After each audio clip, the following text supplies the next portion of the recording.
সাধারণত কোনো বাড়িতে বা বহুতল ভবনে থাকতে গেলে ভাড়া দিতে হয়, কিন্তু জলি মেকার নামে একটি বহুতল ভবন আছে যেখানে থাকতে গেলে টাকা দিতে হয় না, উল্টো বাড়িওয়ালা ফ্ল্যাট মালিকদের টাকা দেন। আলোচিত এই ঘটনা ভারতের মুম্বাইয়ের। এই অদ্ভুত ঘটনার নেপথ্যে আছে একটি ব্যবসায়িক চুক্তি।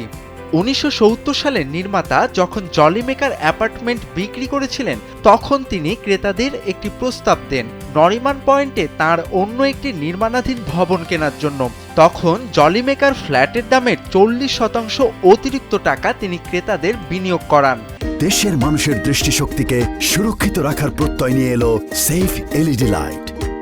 নরিমান পয়েন্টে সেই ভবনটি বর্তমানে প্রতি মাসে 50 লাখ টাকা ভাড়া পায়, আর সেই টাকা জলি মেকারের রক্ষণাবেক্ষণ এবং বাড়ির মালিকদের দিতে হয়।